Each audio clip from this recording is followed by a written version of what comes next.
冷氣保養期別擔心，冷氣通資深技師即日維修更安心。冷氣機保養期內突然故障，該如何是好？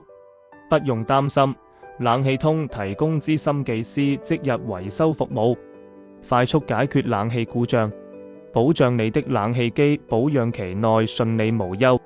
此外，我們亦提供全面的冷氣清洗、定期保養、檢查及安裝等相關服務，讓你全年舒適無煩惱。冷氣機保養期內常見問題：冷氣不冷。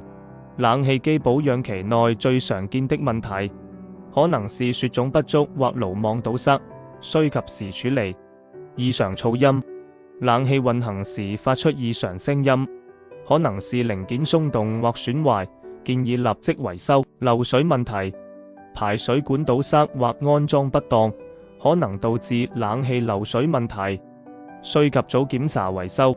實用技巧：冷氣機保養期內的自我檢查方法：定期清潔爐網，避免灰塵積聚，影響冷氣效能；檢查遙控器設定是否正確，確保模式與溫度設置合理；留意冷氣機運作聲音，若有異常，盡快聯絡技師；保持室外機周圍通風順暢，避免障礙物堵塞影響散熱。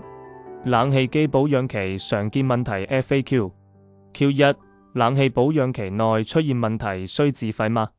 A 視情況而定，若非人為損壞，通常保養期內可免費維修。Q2 冷氣通提供即日維修服務嗎？